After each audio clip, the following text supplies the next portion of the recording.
Los hermanos que están por radio, sean bendecidos. Hebreos capítulo 4, vamos a la palabra. Hemos estado estudiando esta palabra ya por 2 meses, pero en este texto tenemos ya 5 mensajes, 5 cultos. En Hebreos capítulo 4, 14, 15 y 16. Si usted tiene una Biblia, ábrala en Hebreos capítulo 4, 14, 15 y 16. Ahí vamos a leer. Dice la palabra del Señor. Si usted la tiene, me dice amén. Y si no, aquí hay hermanos que son buenos samaritanos. Ellos facilitan la tecnología a los hermanos, le ayudan. Dice la palabra del Señor: por tanto, teniendo un gran sumo sacerdote que traspasó los cielos, Jesús, el Hijo de Dios, retengamos nuestra profesión, porque no tenemos un sumo sacerdote que no pueda compadecerse de nuestras debilidades, sino uno que fue tentado en todo, pero según nuestra semejanza, pero sin pecado. Acerquémonos pues confiadamente al trono de la gracia, para alcanzar misericordia y hallar gracia para el oportuno socorro. Amén. El verso 14 dice: porque no tenemos un gran o un sumo sacerdote que no pueda compadecerse de nuestras debilidades, sino uno que fue tentado en todo, según nuestra semejanza, pero sin pecado. Diga conmigo: tentado en todo. De eso hemos estado hablando, de la tentación. Tentado en todo. Ustedes saben que Dios soberanamente escogió a Israel para desde Israel alcanzar al mundo. Dios quiso desde los judíos expandir el reino, su reino, a las naciones de la tierra. Pero los judíos secuestraron el propósito, se vanagloriaron de sí, y Dios tuvo que poner a los judíos en un hold y decirle: espérenme ahí, yo vengo ahora, voy a salvar a los gentiles. Por eso Jesús dijo: tengo otras ovejas que no son de este rebaño, a quien tengo que atraer. Esa oveja era tú y esa oveja era yo. Amén. Esas somos nosotros. De repente Jesús nos alcanza a nosotros, y con nosotros está provocando a los judíos también. Dice en el libro de Primera de Pedro capítulo 2 versos 9 y 10: un pueblo que no era pueblo alcanzó misericordia. Nosotros no éramos pueblo, pero hemos alcanzado la misericordia de Dios. Usted puede decir: yo he alcanzado la misericordia de Dios. O si quiere lo cambia, dice: la misericordia de Dios me ha alcanzado a mí. Porque el que andaba corriendo era yo, pero Dios me alcanzó. Amén. Y por más que tú corras, Dios te va a alcanzar. Y va a alcanzar a mucha gente en el nombre del Señor.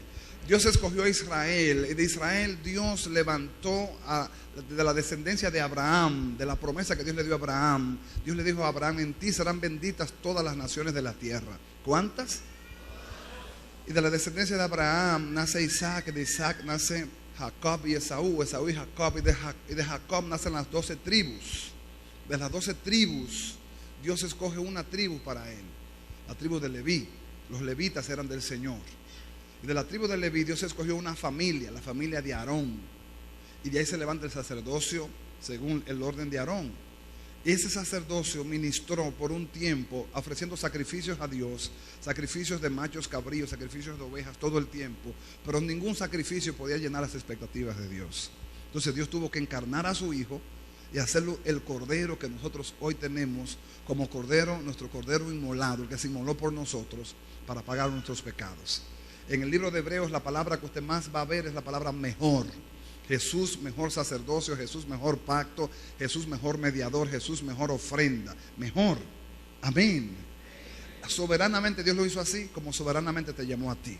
¿Qué significa esto de soberanamente? Dios no le preguntó a nadie.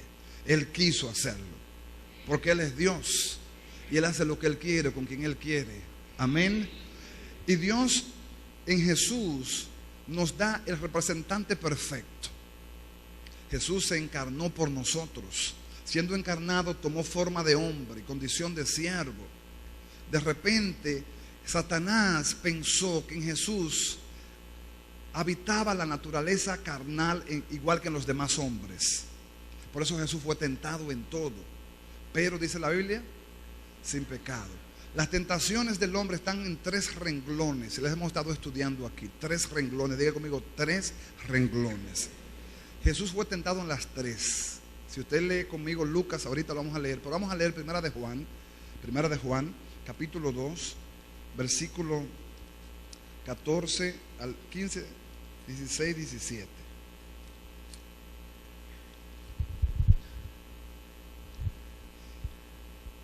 Primera de Juan, capítulo 2, versículo del 15 al 17. Dice: no améis al mundo. Acuérdense que la palabra mundo es la palabra sistema de pecado. ¿Qué es lo que dice la Biblia?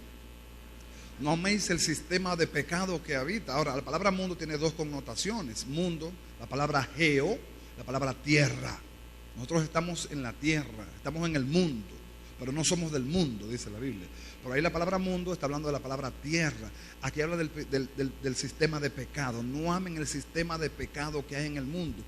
¿Por qué? Porque el sistema de pecado es este. Usted le falla a Dios en una falta y esa falta provoca que muchas faltas más entren también. Generalmente es así. ¿No entiende eso?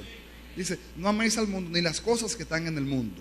Si alguno ama al mundo, el amor del Padre no está en él. Porque todo lo que hay en el mundo, los deseos de la carne, los deseos de los ojos y la vanagloria de la vida, no proviene del Padre, sino del mundo. El mundo pasa y sus deseos, pero el que hace la voluntad de Dios permanece para siempre. Amén. Dice aquí: porque todo lo que hay en el mundo, los deseos de la carne, los deseos de los ojos y vanagloria de la vida. Lo leímos en Lucas capítulo 4. Deseos de la carne es un renglón. Deseos de los ojos, otro renglón. Deseos o vanagloria de la vida, otro renglón. Los deseos de la carne todos son la autocomplacencia. La carne lo que busca es su complacencia, no le importa Dios. Por eso, aunque a usted le suene extraño, hay cristianos carnales. No es lo mismo una persona que no es convertida a un cristiano carnal. El carnal conoce a Dios, pero no vive para Dios. El que no ha nacido de nuevo no conoce a Dios. Hay tres naturalezas espirituales, tres categorías. Primera de Corintios capítulo 2 dice: el hombre natural no entiende las cosas del Espíritu. Diga conmigo: hombre natural. Entonces, el hombre natural es aquel que no ha nacido de nuevo, no conoce a Dios. El natural no conoce a Dios. Anda sin fe y sin esperanza y sin Dios. Ahora, dice el carnal, capítulo 3 de Corintios, 1 Corintios 3, habla de carnales. ¿Por qué dice Pablo los corintios carnales? Porque la iglesia de Corinto buscaba su complacencia. ¿Cuál es el deseo de la carne? Su autocomplacencia. Diga conmigo: autocomplacencia. Hay oraciones carnales, hay predicaciones carnales, hay alabanza carnales, hay cultos carnales, hay ofrendas carnales. ¿Por qué? Porque lo que busca es su complacencia. Cada vez que usted ve a una gente orando en niveles de su complacencia antes que el propósito, está orando en la carne. Usted dirá: pero pastor, yo oro mucho así. Lo que pasa es que no entendemos los niveles espirituales. Cuando somos niños, pensamos como niños y actuamos como niños. Amén. Entonces, el niño es egoísta por naturaleza. Fíjese que el niño nace con los puños cerrados para no darle a nadie. Y los niños nacen con los puños cerrados y si le piden le dan un trompón. Y los niños nacen con los puños cerrados y los niños aprenden una expresión muy, muy popular. Dicen: mío, mío, mío, aunque no sea de ellos, pero dicen mío. ¿Sí? ¿Verdad que sí? Entonces, mientras somos niños espiritualmente, todas nuestras oraciones son para nosotros. Cuando somos niños espiritualmente, hacemos la oración del chivo: bendíceme, sáname, ayúdame, provéeme. La oración del chivo. Cuando somos un poquito más maduros espiritualmente, vamos entendiendo que si Dios recibe mi agrado y se agrada de mí, Dios tiende su mano y me bendice. Le doy un ejemplo sencillo para que usted lo analice. Padre Nuestro, por ejemplo. ¿Usted ha orado alguna vez el Padre Nuestro? ¿Cuánto ha orado el Padre Nuestro alguna vez? Les recomiendo que lo haga todos los días. Que lo haga todos los días. Todos los días. Ore un Padre. No que lo rece, que lo ore. Mire el Padre Nuestro: Padre nuestro que estás en los cielos, santificado sea tu nombre. ¿A quién le está dando primero? A Dios. Santificado sea tu nombre. Venga a nosotros tu reino. ¿Qué le está diciendo a Dios? Tú primero. Hágase tu voluntad, tú primero. ¿Te estás dando cuenta? Hágase tu voluntad en la tierra como en el cielo. Entonces, después que pone a Dios primero, entonces dice: danos hoy nuestro pan de cada día. Después pide para Él. ¿Lo entiende? Perdona nuestras ofensas, después pide para Él. No nos deje caer en tentación, después pide para Él. Líbranos del mal, después pide para Él. Pero primero le da a Dios. Eso es madurez espiritual. Entonces, cuando andamos en carne, lo que buscamos es nuestra complacencia. Amén. Cuando predicamos en la carne, buscamos para que los hombres nos vean y nos reconozcan. Cuando predicamos en el Espíritu y andamos en la voluntad de Dios, lo único que queremos es que Dios sea glorificado. Que los hombres vengan al conocimiento de Dios. El que no me conoce a mí no se pierde nada, pero el que no conoce a Cristo se lo está perdiendo todo. Amén. Nosotros somos simplemente vasijas en las manos del alfarero, vasos para la gloria de su nombre. Y si Jehová no edifica la casa, en vano trabajan los que la edifican. Amén. La carne es todo autocomplacencia. Muchas veces vemos cantores que se suben a una administración y es para que los vean a ellos. Para que los vean a ellos. Esa no es la misión de un adorador, de un cantor. La misión es llevar el pueblo a Dios. Porque para eso Dios nos escogió. Amén. Para que le ministremos a Él. Amén, mis amados. Hacer cosas para ser vistos, aún eventos, podemos hacer eventos para que la gente crea que tenemos visión y hacemos muchas cosas, y llenamos las agendas. Y esa es la iglesia que más actividades hace. La palabra no es hacer actividades, es te mandó Dios a hacer la actividad. Está en la voluntad de Dios hacer esa actividad. Porque esto no es mucho hacer. Juan el Bautista nunca sanó un enfermo, nunca habló en lengua y nunca echó fuera un demonio. Sin embargo, Jesús dijo, de los nacidos de mujer no nacerá otro mayor que Juan el Bautista. Porque Juan vino con un propósito y lo cumplió.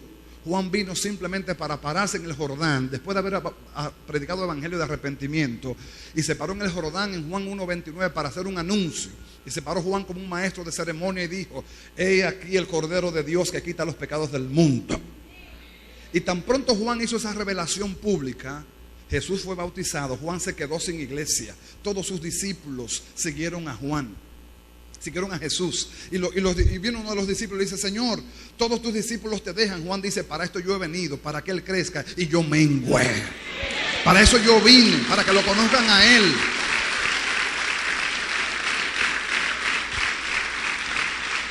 Y no solamente Juan se quedó sin iglesia, sino que se quedó sin cabeza, pero cumplió el propósito. Amén. Porque era necesario que se cortara la cabeza de Juan para que se supiera que la iglesia tiene una sola cabeza y se llama Jesucristo el Señor. Amén.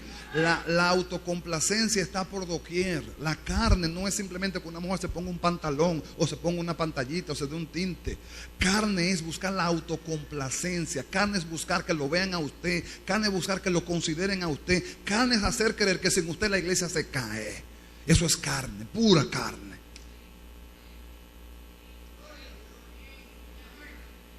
En esta iglesia el fundamento es Cristo. Que nadie piense que lo vamos a cambiar. Si lo cambiamos se cae el edificio que con su sangre pudimos levantar. Él es la roca inconmovible. Él es el Dios de los siglos. Amén.